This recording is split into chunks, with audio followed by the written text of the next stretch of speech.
Coffee குடிக்கிறியா? இப்பதாம்மா தண்ணி எடுத்துட்டு வர சொல்லிருக்கேன். சரி. தலையில வலிக்குதா? இல்லம்மா, லைட்டா இருக்கு.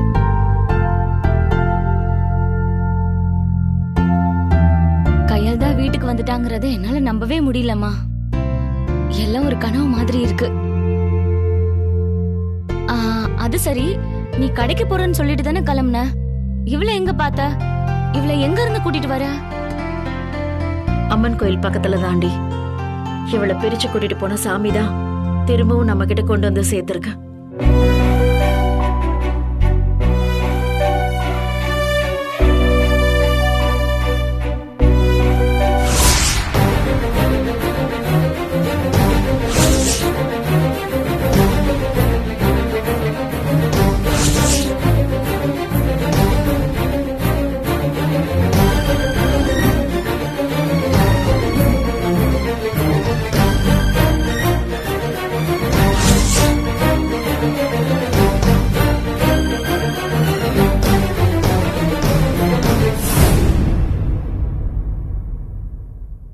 நம்ம வீட்டை விட்டு போன நாள்ல இருந்து நீ யாருன்னே தெரியாம தான் இருந்தியா கையில? ஆமாக்கா, லக்ஷ்மி அம்மா சொல்லிதான் இடையில என்ன நடந்துச்சுன்னே எனக்கு தெரியும். இல்லனா எனக்கு எதுவுமே ஞாபகம் இருந்திருக்காதுக்கா.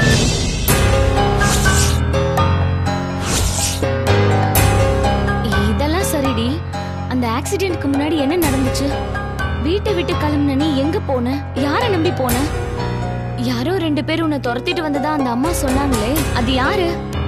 அக்கா, நான் எந்த படுபாவிய நம்பி போனனோ அவனோட ஃப்ரெண்ட்ஸ் தான். ஆசையோட நான் வீட்டை விட்டு போனேன். இந்த பாரு, பட்ட காயத்தை திரும்ப கீறி பார்க்க கூடாது. நடந்ததை பத்தியே பேசிட்டு இருந்தா வலியும் வேதனையும் தான் மெஞ்சும். ஏதோ புத்தி கெட்டு போய் இப்படி ஒரு காரியத்தை பண்ணிட்டேன். இப்போ உன் தப்ப உணர்ந்து நீயே எங்க கிட்ட வந்துட்டல, எங்களுக்கு அதுவே போதும். இல்லம்மா, என்னால ஊர் முன்னால நீங்க எல்லாரும் எவ்வளவு அசிங்கப்பட்டிருப்பீங்க. ஒவ்வொரு நாளும் என்ன நினைச்சு நினைச்சு எவ்வளவு வேதனைப்பட்டிருப்பீங்க. அந்த பாவத்துக்கு 1000 தடவை மன்னிப்பு கேட்டாலும் தீராதுமா.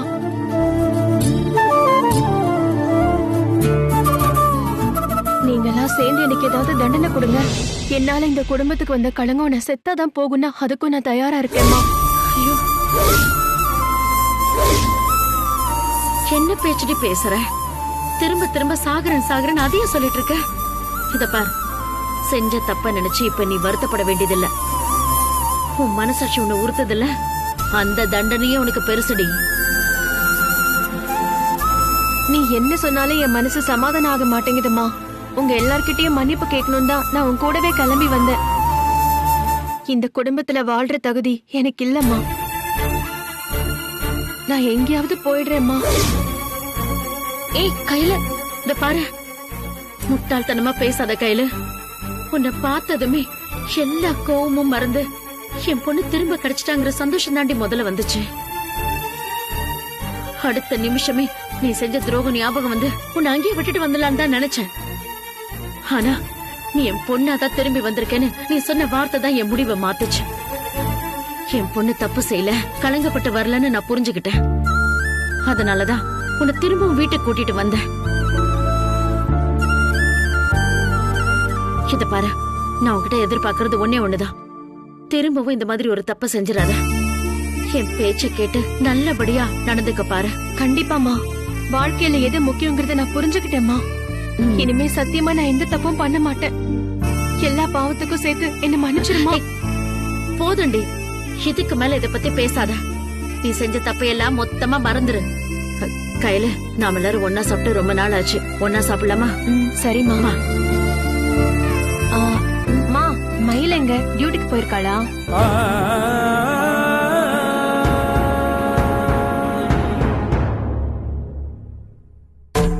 என்னம்மா பதிலே சொல்ல மாட்டேங்கிற? மயில வேலைக்கு தானே போயிருக்கா.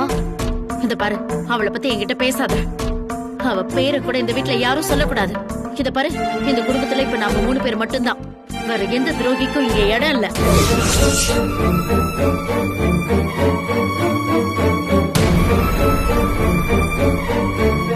அம்மா,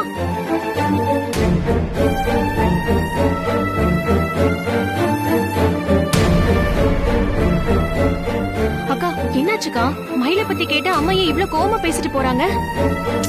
அது ஒரு பெரிய கதை கையில, நான் அப்புறமா சொல்றேன். அம்மா பேசுறத பார்த்தா மயில நம்ம வீட்லயே இல்லங்கிற மாதிரி இருக்கேக்கா.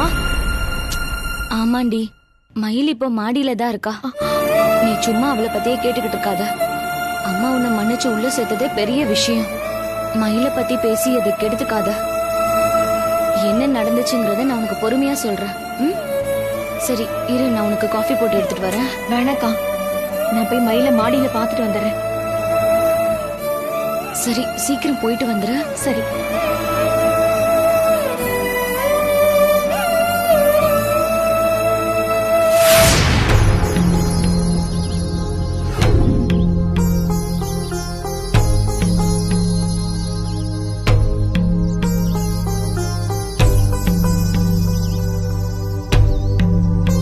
மயிலு,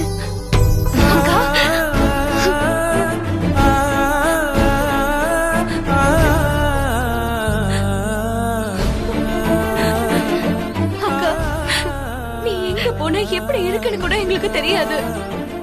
அக்கா, நீ எங்களோட திரும்ப வந்து சேர்ந்துடணும்னு நாங்க எல்லாரும் வேண்டணும். அந்த வேண்டுதல் இன்னைக்கு நிறைவேறிடுச்சு. ரொம்ப சந்தோஷமா இருக்குக்கா, ரொம்ப சந்தோஷமா இருக்கு. என் மேல உனக்கு கோவமே இல்லையா மயிலு? கோவலா இல்லக்கா, அவசரப்பட்டு தப்பான ஒரு முடிவை எடுத்துட்டியேன்னு உன் மேல வருத்தம் தான் இருந்துச்சு. நான் அத பத்தி கேட்கலடி. நீ லாயருக்கு குடுக்கறதுக்காக வாங்க சொன்ன பணத்தை தான் நான் எடுத்துக்கிட்டு ஓடிட்டேன். என்னால அக்கம் பக்கத்துல மட்டும் இல்ல, வேலை செய்யற இடத்துலயும் நீ நிறைய அசிங்கப்பட்டிருப்ப. செய்யாத தப்புக்காக தண்டனை அனுபவிக்க நான் தான் காரணமாயிட்டேன். என்ன மன்னிச்சிரு. எதுக்குக்கா பெரிய வார்த்தையெல்லாம் பேசுற? கெட்டதுலயும் ஒரு நல்லதுங்கிற மாதிரி நம்ம கஷ்டம் வெறும் பணத்தோட போயிடுச்சுக்கா. அந்த அயோக்கியம் கிட்ட நீ வாழ்க்கையை தொலைச்சிட்டு வந்திருந்தா அந்த வேதனையை இங்க யாராலையுமே தாங்கிருக்க முடியாதுக்கா. அப்படி ஒரு கொடுமை நடக்காம சாமி தாங்க உன்னை காப்பாத்தி இருக்கு. அத நினைச்சு நீ மனசை தேத்திக்கோ. மயில, உனக்கு எப்படி இதெல்லாம்? நீ வீட்டுக்கு வந்தப்பவே நான் மாடியில இருந்து எல்லாத்தையுமே பார்த்தேன். அம்மா கிட்ட நீ பேசிட்டு இருந்ததையும் கேட்டேன். அம்மா உன் நிலைமைய புரிஞ்சுக்கிட்டு திரும்ப உன்னை சேர்த்துக்கிட்டது ரொம்ப பெரிய விஷயம்க்கா. நீ திரும்ப வந்தது ஒரு சந்தோஷம்னா அம்மா உன்னை ஏத்துக்கிட்டது அதை விட பெரிய சந்தோஷம்க்கா. அந்த சந்தோஷத்தை ஒண்ணு சேர்ந்து அனுபவிக்க நீ கூட இல்லையேடி. அம்மா உன் பேர் எடுத்தாலே அவ்வளவு கோவப்படுறாங்க. நீ என்னடானா நம்ம வீட்ல இல்லாம ஜீவா சார் ரூம்ல வந்து தங்கி இருக்க. ஏன் இதெல்லாம் நடந்துச்சுன்னு எனக்கு புரியவே இல்லடி. பாசத்தை பொறுத்த வரைக்கும் அம்மாக்கு நாம 3 பேருமே ஒண்ணுதான். ஆனா அவங்க கனவை நீ சுமக்கிறவங்கிறதுனால அம்மா உன் மேல ஒரு படி அதிகமாவே நம்பிக்கை வச்சிருந்தாங்க. ஒன்னு போய் அவங்க வீட்டை விட்டு வெளியே அனுப்புற அளவுக்கு என்ன நடந்துச்சு? நீ அப்படி என்ன தப்பு செஞ்ச?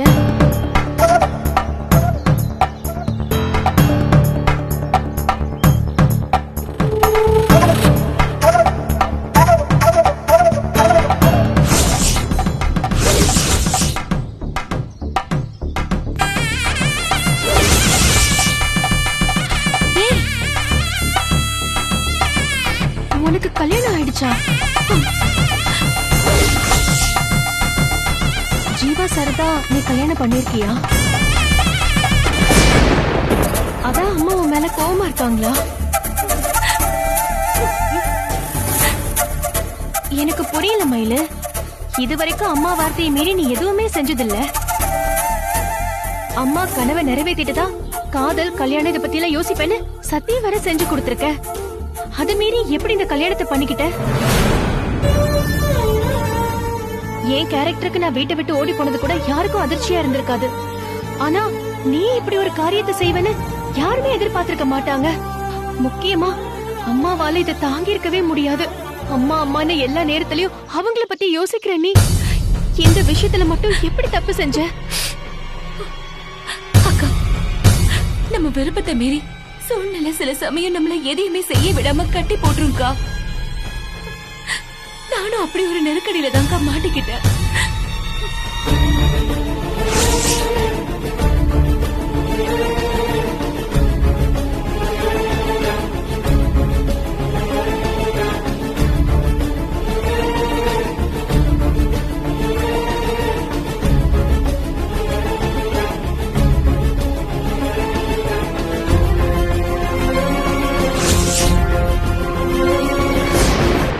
ஜீவாவும் நானும் கல்யாணம் பண்ணிக்கிட்டாலும் எங்க வாழ்க்கை இன்னும் ஆரம்பிக்கவே இல்ல. என் கனவை நிஜமாக்கணுங்கிற வெறியோட தான் இன்னும் நான் ஓடிக்கிட்டு இருக்கேன். ஜீவாவும் அதுக்குதான் எனக்கு சப்போர்ட் பண்றாரு. ஆனா அம்மா இதை எதையுமே புரிஞ்சுக்கலங்கிறது தான் எனக்கு ரொம்ப கஷ்டமா இருக்கு. வருத்தப்படாதடி. அவங்களுக்கு தெரியாம உன் கல்யாணம் நடந்துருச்சுங்கிற கோவம், உண்மையை சொல்லாம மறைச்சிட்டேங்கிற டென்ஷன், இதெல்லாம் சேர்த்துதான் அம்மாவை இப்படி பேச வச்சிருக்கு. எத்தனை நாளைக்கு அம்மாவால இதே கோவத்தோட இருக்க முடியும்? நாள் ஆக ஆக அம்மாவோட கோவம் குறைஞ்சிரும். உன் மேல தப்பில்லைங்கிறதையும் அவங்க புரிஞ்சுப்பாங்க. வீட்டை விட்டு ஓடி போன என்னையே ஏத்துக்கிட்டவங்க உங்களை கண்டிப்பா ஏத்துப்பாங்க. நம்ம எல்லாரும் ஒரே வீட்டுல ஒன்னா இருக்கிற காலம் திரும்பவும் வரும். நானும் நேரம் கிடைக்கிறப்ப அம்மா கிட்ட பேசுறேன். வேணாக்கா, எனக்காக பேசினா அம்மாவும் மேலேயும் கோவப்படுவாங்க. நீ இப்பதான்க்கா திரும்பி வந்திருக்க. அம்மா மனச நோகடிக்கிற மாதிரி நீ எதையுமே செய்யாத. காலம் அம்மாவோட கோவத்தை குறைக்கும்னு நான் நம்புறேன். அது நடக்கிறப்ப நடக்கட்டும். அது வரைக்கும் நானும் ஜீவாவும் காத்துட்டு இருப்போம். அது சீக்கிரமே நடக்கணும்னு நானும் உங்களுக்காக வேண்டிக்கிறேன் மயிலு. சரி, நான் இங்க வந்து ரொம்ப நேரம் ஆச்சு. அம்மா தேட போறாங்க, நான் கிளம்புறேன். சரிக்கா, பாத்து போ. பேசிக்கிட்டே இருந்ததுல சொல்ல மறந்துட்டேன் பாரு. கங்க்ராச்சுலேஷன்ஸ். தேங்க்ஸ்க்கா. சரி, நான் வரேன்.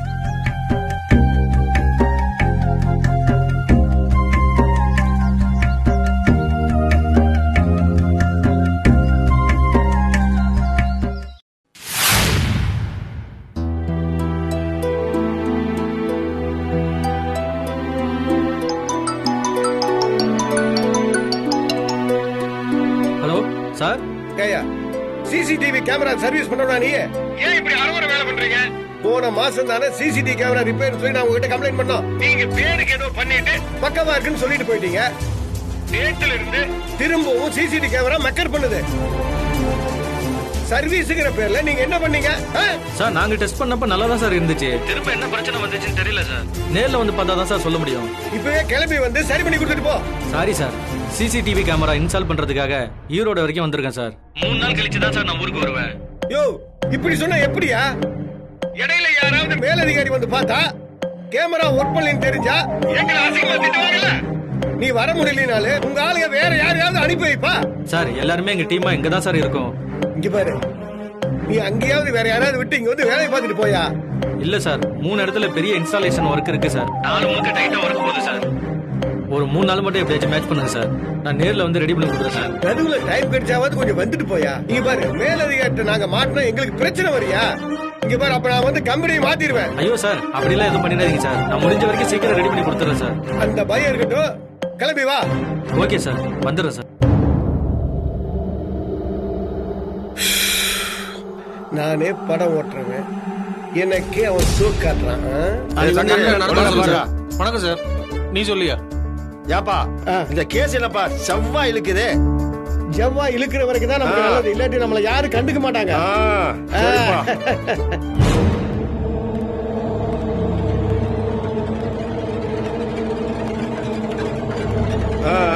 அம்மா, கப்பம் வருதல்ல? வணக்கம் சார். வணக்கம் சார். வணக்கங்க முதலாளி. எப்பவும் உங்க இடது கையோ வலது கையோ தான் வரும். ஆனா இப்ப நீங்க உங்க அல்ல கையோட வந்திருக்கீங்க. சார பாத்துட்டு போலாம் தான் வந்தேன். இருக்காருங்களா? இருக்காரு, போங்க. சரி, அப்புறம் நீங்க நல்லா இருக்கீங்களா? நான் நல்லா இருக்கேனுங்க. எல்லாம் உங்க தயவு தானுங்க. ஆண்டவன் தாங்க எல்லாம். ஆமா, இந்த தடவை வசூல் என்ன கம்மியா, கட்டு சின்னதா இருக்கே? இல்ல, நீங்க சொன்னீங்கல்ல அதே அமௌண்ட் இருக்கு. பாத்துட்டு வந்துடுறேன். போங்க. வணக்கம் தலைவரே. வாங்க உட்காருங்க. என்ன விசேஷம்? எப்பவும் ஆளுங்களை தானே அனுப்பிச்சு விடு. இப்ப என்ன நீயே நேர்ல வந்துட்ட? நம்ம ஏரியாவில் 2வது பார் ஓபன் பண்ணிட்டேன் தலைவரே.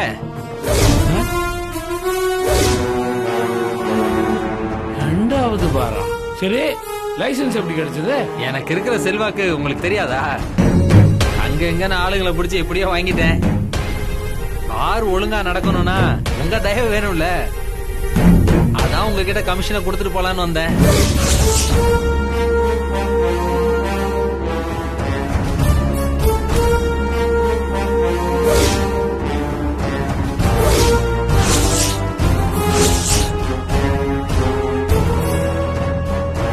நான் ஏற்கனவே செஞ்ச பாவங்களால தான் என் பொண்ணுங்களை ஏதோ ஒரு வகையில தண்டிச்சிருச்சு. அவங்க நிம்மதியா இருக்கணும்னா இனிமே நான் எந்த தப்புமே செய்யக்கூடாது. என் பொண்ணுங்களுக்கு நான் புண்ணியத்தை சேர்த்து வைக்கிறனோ இல்லையோ, இதுக்கு மேலே பாவங்களை சேர்த்து வச்சிடக்கூடாது. என்ன தலைவர் யோசிக்கிறீங்க? நான் ஒன்னும் குறைவா கொடுக்கல. நீங்க ஏத்தி கேட்ட அமௌண்ட் தான் நான் கொண்டு வந்து வச்சிருக்கேன். சந்தோஷமா எடுத்துக்கங்க தலைவரே. கோவிந்தன், எனக்கு இந்த பணம் வேணாம். அப்புறம் இப்போன்னு இல்லை, இனிமே எப்பவுமே எனக்கு கமிஷன் தர வேணாம். இத எடுத்துட்டு போயிடுங்க. ரெகுலரா வாங்குறதான தலைவரே, திடீர்னு ஏன் இப்ப வேணாங்கிறீங்க? இத்தனை வருஷத்துல என் கை வாங்கி வாங்கி அழுக்கும் அசிங்கமா ஆயிடுச்சு கோவிந்தா. இதுக்கு மேலேயாவது என் கைகளை நான் சுத்தமா வச்சுக்கணும்னு பாக்குறேன். முடிஞ்சா தெருவில் இறங்கி சாக்கடைகளை சுத்தம் பண்றது கூட எனக்கு ஆசையா இருக்கு. இதுக்கு என்ன அர்த்தம் தலைவரே? கோவிந்தன், இனிமேலாச்சும் நீங்க ஒழுங்கா தொழில் பண்ணணும்னு அர்த்தம். எப்படியோ குறுக்கோடியில பூந்து லைசன்ஸ் வாங்கிட்டீங்க, அதை என்னால ஒன்றும் பண்ண முடியாது. ஆனா இனிமேலாவது கடையில ஒழுங்கான சரக்குகளை விற்காம டூப்ளிகேட் சரக்கு வித்தீங்கன்னா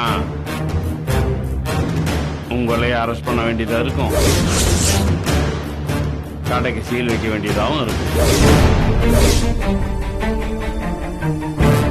கோவிந்தன், அந்த அளவுக்கு போயிடாம நீங்களே கொஞ்சம் கண்ட்ரோலா இருந்துக்கோங்க. மிரட்டுறீங்களா தலைவரே? மிரட்டல, எச்சரிக்கை பண்றேன். என்ன காமெடி பண்றியா? யாருக்கு எச்சரிக்கை பண்றது? அண்ணன் இப்ப எந்த கட்சியில இருக்காருன்னு தெரியும்ல. ஓ அதிகாரம் இந்த ஏரியால மட்டும்தான். அண்ணனோட செல்வாக்கு சென்ட்ரல் வரைக்கும் பாயும். ஓ போலீஸ் திமிரலாம் அண்ணன் கிட்ட காட்டாத. அடிங்க. நான் அவங்கிட்ட தானே பேசிட்டு இருக்கேன். நீ என்னடா நடுவுல நாட்டாம?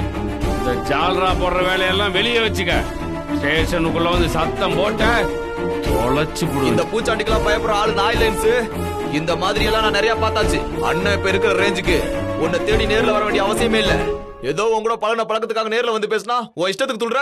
கோவிந்தா, இவன் ரொம்ப ஓவரா பேசிக்கிட்டு இருக்கான். இப்பவே உன்னை கூட்டிட்டு கிளம்பிடு, இல்ல நல்லா இருக்காது. அதேதான் நானும் சொல்றேன். என்ன அனுசரிச்சு போறதா உனக்கு நல்லது. அண்ணனை பகச்சிட்டுன்னு வச்சுக்க, பின்னால ரொம்ப வருத்தப்படுவேன். எப்பவும் போல கம்சன் வாங்கிட்டு கம்முன்னு இருந்துரு. சர்வீஸ் முடிகிற வரைக்கும் நிம்மதியா இருக்கணும்ல.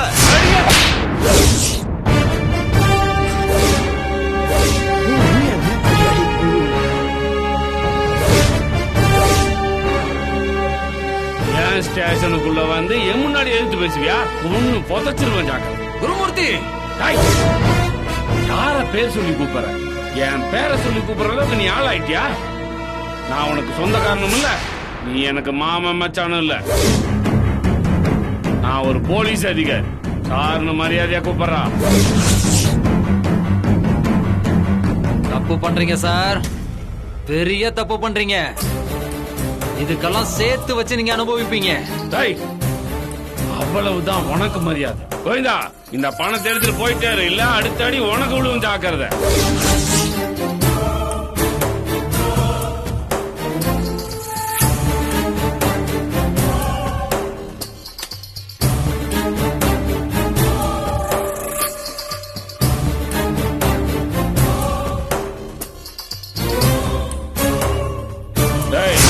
என்னடா முறைக்கிற?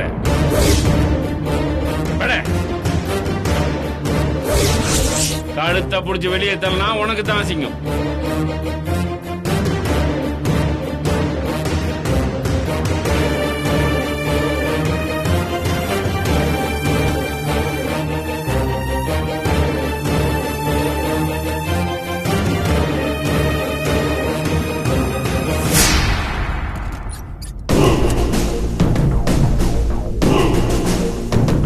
கரைப்பார் கரைத்தால் கல்லும் கரையும்னு சொல்லுவாங்க.